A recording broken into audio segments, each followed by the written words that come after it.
everyone, my name is Ashley Beeson and welcome back to my channel. And today I thought it would be really fun to talk about something that is constantly being debated within the fashion community, and that would be supermodels. Woo! Supermodels! Specifically, I wanted to kind of talk about the comparison of supermodels then versus the supermodels of now.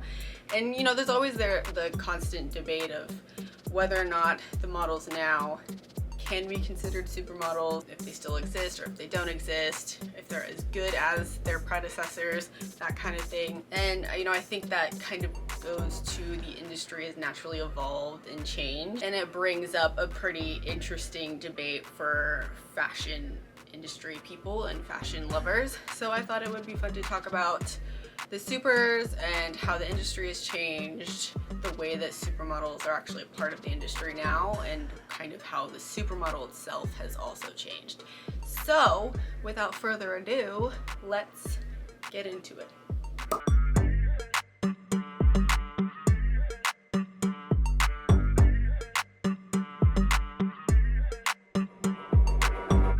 Now, when we think of supermodels, I'm sure most people go to the 90s supers because they are the most prominent group of women that have held that supermodel title. So that means we're thinking Naomi Campbell, Cindy Crawford, Christy Turlington, Linda Evangelista, Claudia Schiffer, Yasmin Gori, Tatiana Petit, rest in peace. Shalom Harlow, Karen Mulder, Stephanie Seymour, Kate Moss, Tyra Banks, Heidi Klum, Carla Bruna, Amber Valeria, and Helena Christensen are like kind of the main group. But I also think that the 2000s also produced some models that have been considered supers or are kind of like, to the industry, the last supers. And of course, that is Gisele Bundchen, Adriana Lima, Natasha Pauly, Gemma Ward is one of them. I would say that like Anja Rubik is another one, and then like Natalia Vadanovia is like another one as well. They're like kind of the main ones. And together, those 90s and 2000s girls, they created something super, super special and something that the future models wanted to become. But I guess the first kind of like question to the comparison and to the debate is what actually makes the 90s and like the 2000s models so special and kind of their own thing. And I think it starts from the baseline of that in the 90s particularly, supermodels were like, those girls were the biggest people on the planet, it seemed like. They were so famous, and the 90s was the fashion supermodel decade. Regardless of what you think, there's a reason why that supermodel group existed in the first place, is because that decade and like the tail end of the 80s, but particularly the 90s, warranted a super group of fashion models. So the 90s was the time for models, and like I would say like the early half of the 2000s was semi also the model, but it had since transitioned. Fashion itself was also different. It was not as fast paced as it is now. There were less collections happening. It wasn't as crazy as it is now with like everywhere you turn there's a new type of collection happening for all of the houses. But along with the initial like fashion being different, the models were also very different too. The personalities shine through a lot more in both shoots and runway for particularly the 90s, and then it did kind of carry a little bit into the 2000s as well. Music was important for shows when it came to energy, and it was the importance of the music that also came with the walks, and that's what created the iconic walks that we all know and love now, that people try and kind of tweak and create as their own now. All of the models at that time were all super unique, and they were all different, and they did their own things as well. I think, you know, the grand appreciation for the industry was also a really big thing because they all seem to have an understanding of fashion, actually kind of, you know, work with the designers a little bit more than I'm sure they probably wanted them to. But, you know, the supers of the 90s seem to be a little bit more in touch with the industry than maybe now, and that's important, right? You need the people that are wearing the clothes to actually understand the clothes and understand the storytelling that is built through shoots and through runway. Obviously, probably the greatest thing that makes these girls so special is the fact that they originated the 90s walk, and we all know what that is. It's the, you know, the attitude, the twirl, the extra pose, the smiles, stuff we don't see on the runway anymore. It's very rare where the models are allowed to show a little bit more, but we know that as the 90s. Like, every single runway had that, especially the twirls. The twirls were good, the little pose and or the like hair flips, whatever it may be. And then obviously too, the 90s and then, you know, the 2000s particularly brought in, you know, it was the 90s walk, and then it became more specifically like the horse walk and then the catwalk, which are kind of the overarching just categories, and then everything else is kind of like broken down in between depending on what type of walk a model has, because there are lots of different ones depending on, like, you know, kicking your feet out, swinging your arms, that kind of stuff.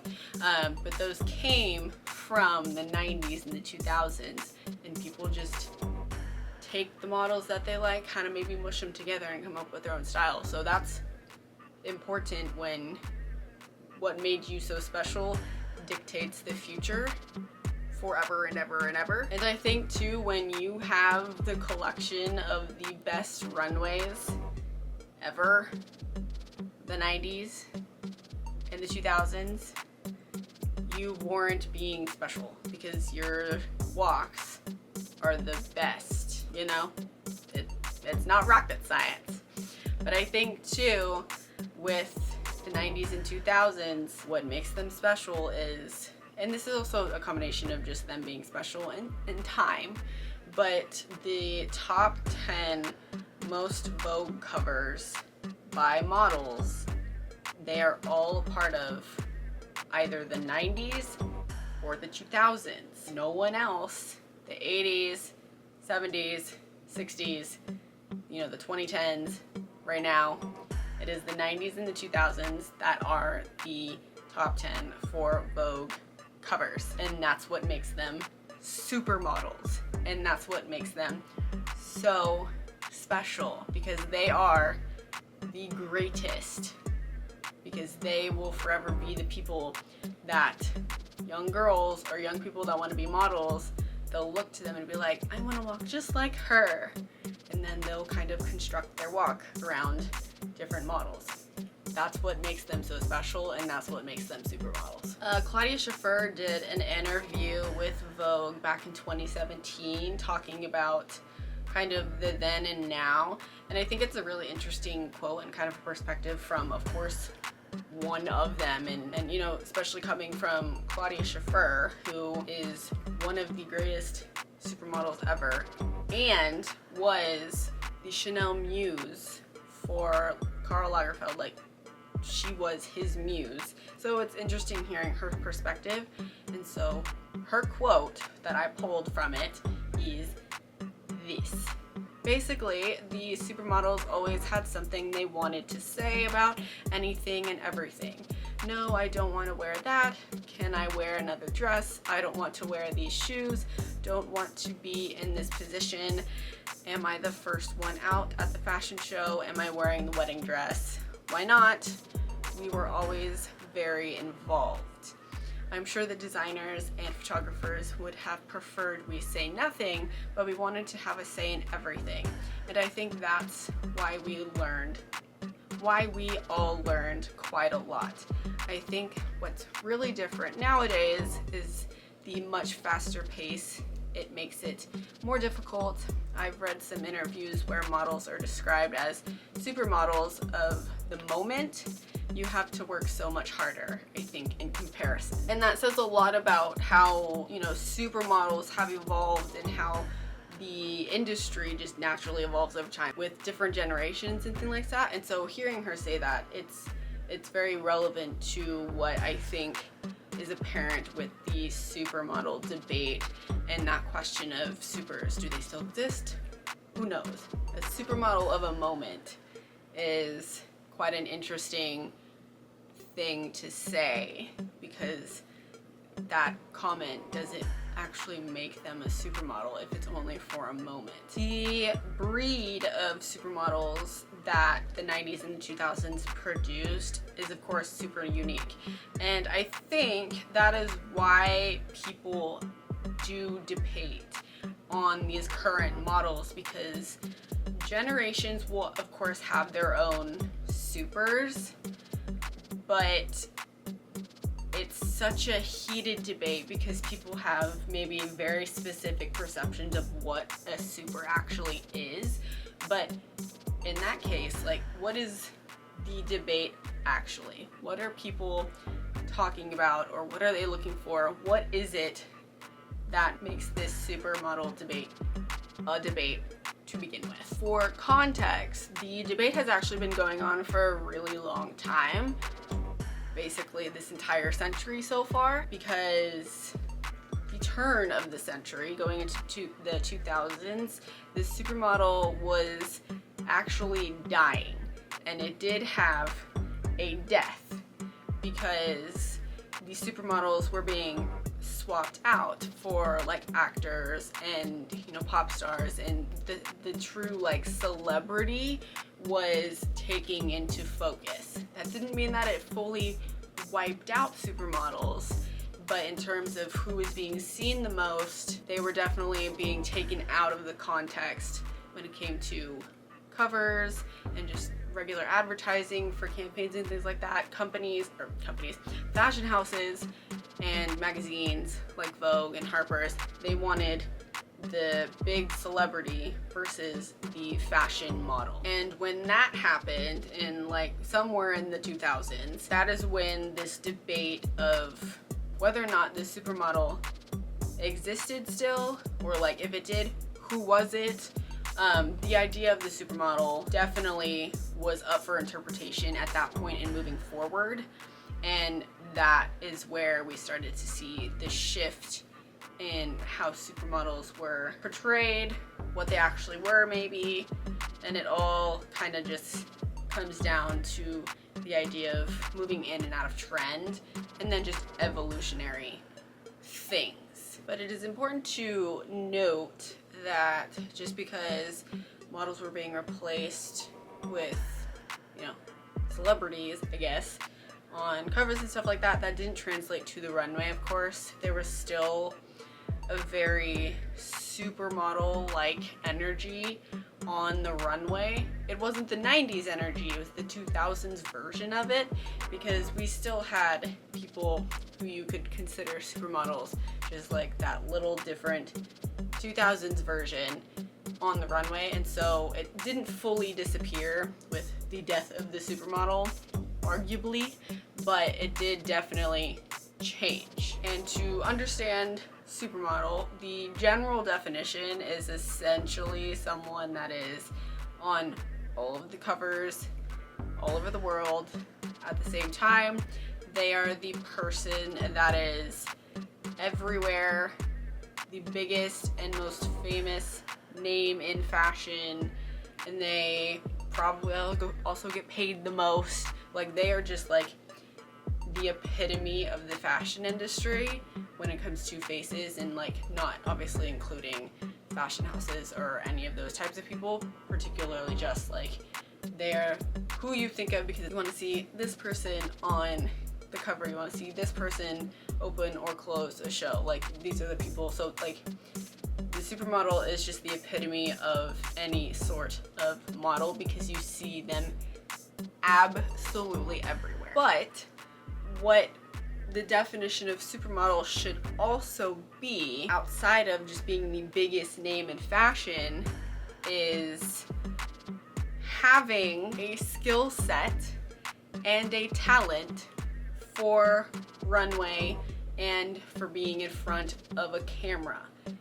To me, and I think this is where it starts to get a little dodgy, to me, you don't get to be a supermodel unless you have everything. You have to have the skill set, you have to have the talent for both photos and runway. And with that, along with being someone really well known and kind of like building up being everywhere and being in every campaign and all that stuff, together that makes a supermodel. Not a hard concept. Like, it's really not a hard concept. To be a top model, you have to be good at it. Not just pretty, you have to be good at it. And something too, I think that is actually pretty important to the mindset of supermodels is that Naomi Campbell, specifically, probably, and, I don't know if anyone can argue anyone else, but she is arguably the greatest supermodel and just fashion model in general. And she has never once referred to herself as a supermodel. She basically just calls herself a fashion model or a model when, she says what she does and who she is. And that's super important. And also, someone like Gisele Bündchen, who is, the quote-unquote last supermodel ever, according to Naomi Campbell and actually Claudia Schiffer too. She is someone else who doesn't call herself a supermodel. She doesn't call herself a model either. She doesn't, that's not how she describes herself.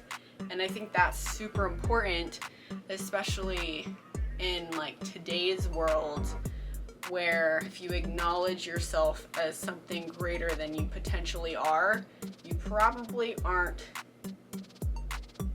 that level. The ones that are actually great, everyone else calls them great. They don't call themselves.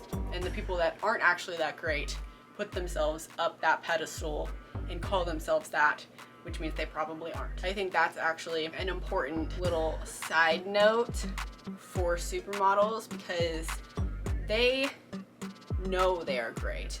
They know that they are on another level. You will never be on their level, as Naomi Campbell has said before, but they don't push it on anyone. But to the debate of supermodels, if Gisele Bündchen is considered the very last supermodel, then what does it mean for all of the rest of the girls that are after her, from even her time to now and forward? What does that mean? It would essentially mean that they have absolutely no chance of becoming a supermodel, unless, just as any generational shift would occur, something huge happens on a both industry level and a world level that flips everything on its head and creates kind of a new generational standard for fame, popularity, whatever it may be. And that thing is social media. The early 2010s was the rise of social media. It didn't really exist prior to MySpace and I think maybe Facebook. I'm not sure when that stuff actually started. I don't really remember. That was the beginning, I guess. But the 2010s is when it really started to explode, and it would become something that changed absolutely everything forever, and just a rise in technology. The 2010s saw the rise in models like Candice Swanepoel and Yachty Prinsloo, Arena Shrike, Carly Kloss, to name a few, while the second half of the 2010s saw models like the Hadid sisters, Kendall Jenner, Victoria Coretti, and more of what are now basically the current fashion models in the industry. But the question would be, how did social media impact modeling and supermodel ideology? Even with social media, the core foundations of a supermodel is still there, basically. Being everywhere, you know, being the most popular, being the most paid, that kind of stuff. I'm not sure I would say skill and talent are in some cases, but at its core, you know, it's still there. However, it isn't in traditional sense the same word anymore, because the access and the impact shift from social media has changed that. Supermodels, like, while they were very clear in their personalities and stuff like that, they weren't as accessible, really, as people are now. And, you know, the amount of followers that you have has become extremely important and usually dictates how relevant you are in the industry. And that goes kind of across the board. The more followers you have, the more you might be considered relevant. And it doesn't matter if you're in, you know, fashion, music, sports, etc., etc. It's kind of what social media has created. And because it's more accessible for people, right, it gives way to actually some positive opportunities for maybe, I wouldn't say a faster fame or an attempt at fame is a positive thing, but what it does do is it gives aspiring models an easier access point to potentially being seen and having that attention to be spotted and maybe even, you know, cast or like pulled into the industry to start a modeling career. So it does have like the positive opportunity of people being discovered and being pushed into casting and stuff like that, if that was what models wanted to do, which obviously they do want to do that. But that is like a positive thing to social media when it comes to that accessibility and the viewership that can come from that. But it also creates the modern supermodel of being everywhere in fashion. You don't need a magazine now to see the covers or to see the campaign stories inside. You have, you know, digital magazines now. You have quick cover stories on social medias. You have photos being posted, all this stuff. And that is kind of like the modern supermodel, is the fact that you don't need specific things now to be accessible like you did with the prior supers. And like, we honestly can't be shocked that social media played a part in the modeling evolution, because it's done it in every industry. So it was gonna hit the fashion industry at some point, because it is a natural and expected evolution when you have new generationals, like we're in the age of technology, so everything pushes forward and it's completely expected. But while there is the positivity of, you know, increased potential of being discovered, the overreaching problem for social media, and this is like in general, this isn't to fashion, this is just in general, is that it comes with things like instant fame, short relevance, or even something like cancel culture. And the natural state of social media is quick reward for not necessarily putting in a ton of work. Generally speaking, I'm not saying everyone is like that, but generally speaking, that is like in essence what social media has done to industries and to people, because people want to become internet famous and they want to go viral and stuff like that. And you know, in fashion industry terms, and I'm not knocking this group of people, but the rise of Instagram models came from social media. It never existed until Instagram. And that is where modeling in general has kind of taken a shift. And you know, that brings like the Instagram model mentality kind of brings the idea that, which this is true, that everyone has the potential and the opportunity of being a model. Maybe, I guess it kind of depends on social standards. It's a little bit more lenient now than it was in the past. But it's also brought the idea that because you're an Instagram model, you consider yourself a fashion model, which you're not, and that you also might think of yourself as a supermodel, because a fashion model to me is someone that does cover shoots, campaigns, is on the runway. The runway part is probably the most important, because there's a difference between high fashion modeling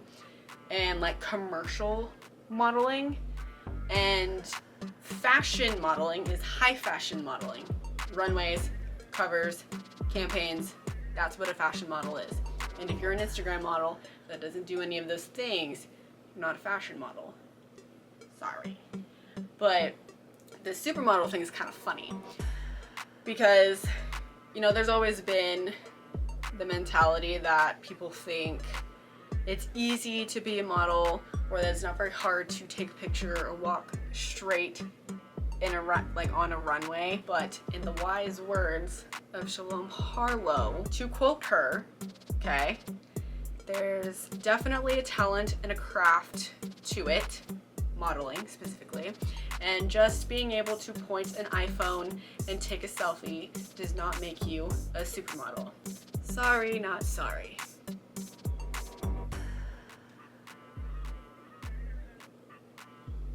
Can't really argue with one of the two people that Anna Wintour considers to have the greatest walk of all time. But to follow up on her words, it is true. Just because you take pictures and you're pretty does not make you a supermodel, because it does take more to it.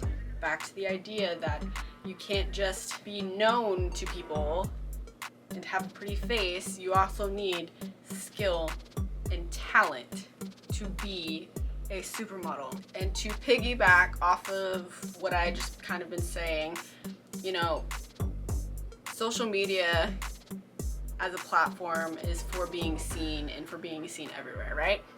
And all you needed was Instagram, and you are now in front of the world. And it didn't matter if it was, you know, models or even fashion houses, where they had bigger platforms and reach bigger parts of the planet versus, you know, very specific people that would pay attention to fashion. And because of this, it created the new wave of supermodel for the generation. And this particular generation is kind of coming with a self-proclaimed supermodel mentality to a degree, because in today's world, talent and skill isn't necessarily needed to be considered a supermodel anymore as a general spectrum. And I'm not talking about everyone, because there are definitely people that are, you know, you can tell that they work very hard to be where they are. And I think too, why it's a kind of like a self-proclaimed kind of thing is that it feeds off of current generation using social media, having the supermodel debate to begin with, and saying like, oh, she's a supermodel, she's a supermodel. People throw the term supermodel around like all over the place. It's willy-nilly throwing it at every model left and right, when it wasn't as common back then, because not everyone was a supermodel, but now it's like every other person is. And I think that's what's giving, whether they're right or they're wrong, or whether or not I disagree or agree, whatever it is, I think that's what's giving that self-proclaimed supermodel mentality, because we're in a stage where everyone thinks they're a supermodel because it's being used so much when it maybe shouldn't be. But what social media has also done, and this is also kind of in connection to just timing of natural generational shifts, is it has started the much larger and more obvious rise in something that is generally looked down upon by the masses, which is, you know, the category of nepotism. Now, nepotism is not at all a stranger to the fashion industry, nor is it really a stranger to like the entertainment industry. Like, we know it's always kind of existed because, you know, people have kids and they have relatives or whatever it may be. Like, it, you know, it just is what it is. And nepotism isn't always bad too, because, you know, again, famous people will have kids or have relatives, and those nepo babies will want to follow in their footsteps, which there's nothing wrong with that. And again, it's nothing new at all by any means. The problem with nepotism, and this goes, you know, kind of across the board, is when the conversation becomes more of whether or not the nepo babies actually worked for their spots, or if they were just given them with no strings attached because of who they are or who they're related to. And that's the problem. And specifically in the, because I'm not going to talk about the entertainment industry, but specifically in the fashion industry and specifically in the modeling industry, we see a lot more of it than we used to. And again, that's kind of in part to just natural, you know, people have kids and their kids are now adults, that kind of thing. But there's more so now because there weren't really that many. I'm sure there were a few, but, you know, seemingly a lot of, maybe all of the greatest models of the 80s, 90s, 2000s were all girls that wanted to be models and worked really hard for it, or they were kind of just randomly found and discovered and became models and then worked really hard after, you know, they kind of were pulled into modeling industry a bit. And that's not to say that models now don't work super hard, and those that don't come from fashion families or known families work hard. Of course, they definitely do, and you can see it that they do, but there is an obvious difference between seeing nepo children in fashion, because we can see when they work hard and when they don't. It's a very obvious difference between that, and that's kind of unfortunate, but also not exactly shocking. But again, just like I said that like nepotism isn't always bad, there are actually positive and negative examples of like nepotism children doing what they should be doing, and then there are those that are doing what people kind of naturally expect nepotism children to do. And so on the positive lineup, the first person I kind of thought of was actually Kaya Gerber, who is, you know, Cindy Crawford's daughter. So again,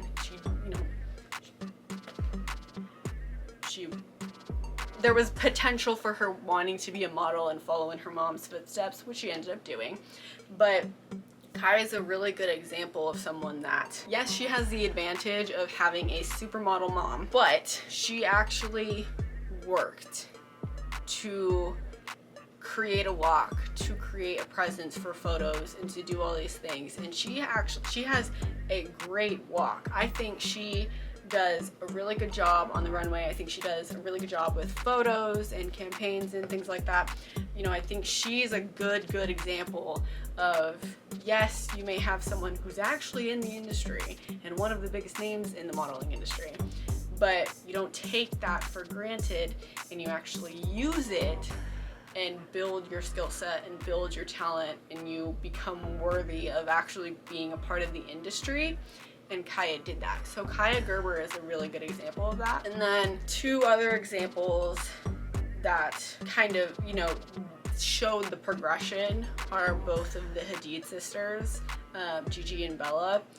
They obviously come from an extremely wealthy family, and their mom Yolanda was a model for something. I know she was a model. I'm not sure she was really that big of a model, but I know she was a model. And they were basically like raised into becoming models because of their mom. Their family structure is a little wonky and with their mom and the pressure. But they, you know, through and through that pressure, both of their careers started kind of wonky. I'm not gonna lie. Both of their walks were not good. Their photo taking, not good either. But they 100% put in the time and the effort to work, and you can see the results. Particularly Bella Hadid, I think, has made the greatest strides, because how she was walking prior to like what she shifted into and what she is now are night and day. And that's all because she and Gigi put in a ton of work. And a really good example of that, and kind of just not letting things like, oh yeah, I'm a Hadid, I'm pretty, I'm famous, I'll be able to just walk on the runway. A really good example is they both had asked Naomi Campbell for like basically a lesson to help them get cast in the Victoria's Secret fashion show when it was still a thing. And she said yes, and they did like practice at a hotel, I don't remember which hotel, in like the lobby where there were tons of people, and she made them just walk up and down in the lobby to get better, and then they were cast in their Victoria's Secret fashion shows, whichever one it was, I'm not sure. And that is proof that they are willing to go to whoever they need to go to learn and to grow. And so the Hadids are good examples of positive nepotism. They just are. And then on the opposite spectrum, the negative ones, the first one is gonna be Kendall Jenner. Sorry.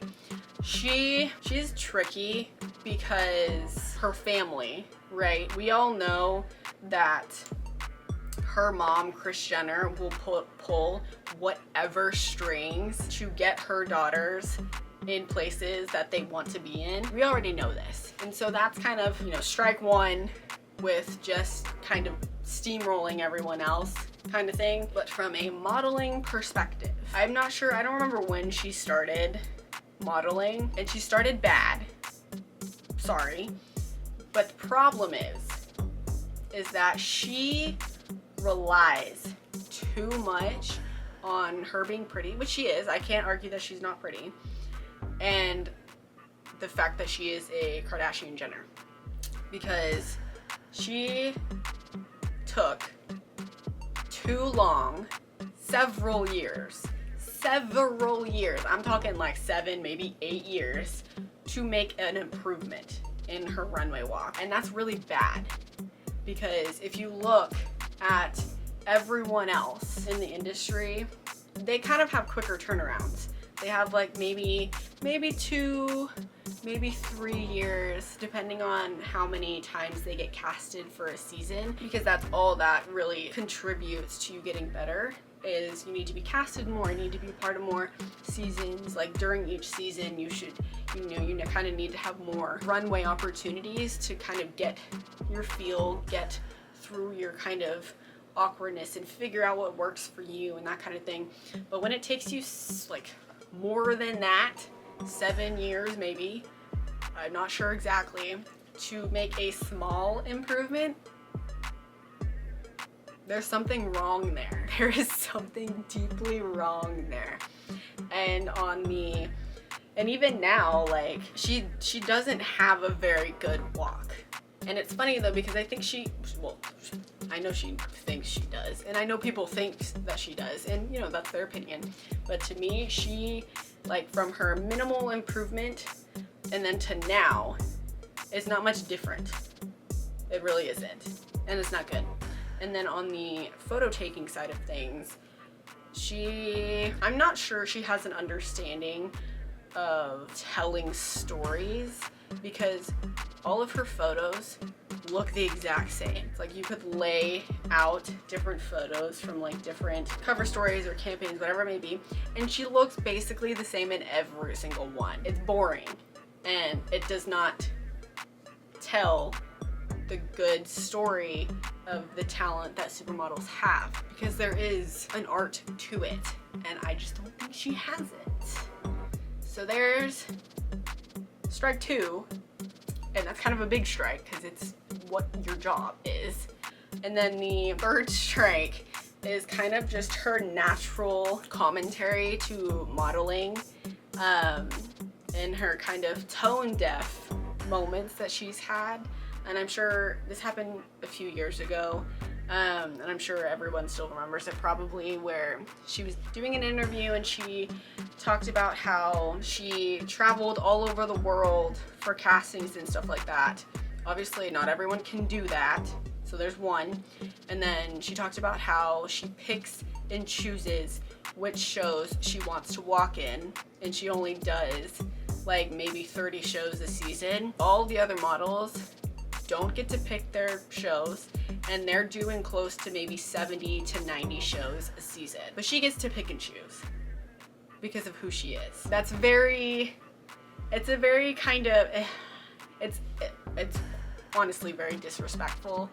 And when that happened, people were pissed because she was, she basically dragged the industry for not being as privileged as she was. She may not have realized she was doing that, but she did it anyways. And so she's probably the worst example of nepotism. But briefly, and I don't think she's really a model anymore, but Hailey Bieber was a model for a period of time, and I'm not sure how she got into it. It makes no sense to me. She wasn't good at it. Her photos bad, her walk awful. She didn't move her arms, and I hated it. So she's another negative nepotism. And then unfortunately, and I kind of hope this one shifts, but I'm not too sure it will, is Lila Moss, the daughter of Kate Moss. And she's been in fashion for I think a few years at this point. She's still like relatively new, I think. And it is kind of unfortunate because everything that I've seen so far. So her pictures are okay. I don't think I have too much in terms of issues with her photos, but her runway walk is not good. It isn't. I don't know what it is, but it's just not good. And I kind of would have hoped that she kind of would have been like Kaya Gerber, in that her mom would have, I'm not sure how they went about her becoming a model, whatever, but I kind of expected her to kind of have the same track as Kaya, where she came kind of straight out of the gate swinging, but she didn't. So that's maybe a temporary negative nepotism. I guess it depends on if she has some growth, because she's like relatively new in the game, so who knows? I'm rooting for her to have some more development, because I would love to see, an improvement on her photos, because those are always things that you can continue to grow on. But I would love to see an improvement on her walk. I'm just not sure we're gonna get it, but who knows? And with these, these positive and negative sides of nepotism, we have to, I'm sure we all probably realize that the Nepo models are kind of the face of the industry right now. And they're the ones being called supers, because by current standard, and whether or not you agree with it, they are the supers of the current generation. And that may or may not be because they are Nepo kids, but they're the biggest names. When you think of fashion models, who are the first people you think of? You think of the Hadid sisters, and then you think of Kendall Jenner, and then from that point on, it's maybe a toss-up of who people think of. It really depends. But there are, for sure, models currently that have the skill, have the talent, that I think one, just deserve more credit, and two, they could actually be in consideration for being a supermodel. And by my definition, supermodel, I think they just need to be naturally, again, bigger, but the skill and the talent can get them there. And those people are Victoria Coretti, Adut Akek, I'm not sure if I said that wrong, I'm sorry, but you're gorgeous, Iman Hammam, Anok Yai, I think that's how you say it, I'm not sure, sorry, Sur Choi, Yasmin Wijnaldum, and then Ran Van Rompuy are just to name a few. The list could actually go on, but those to me are like the top girls that you could truly make an argument for, because they do actually embody those 90s supermodels. Particularly Iman, she has probably one of the best walks out of the current generation. Still.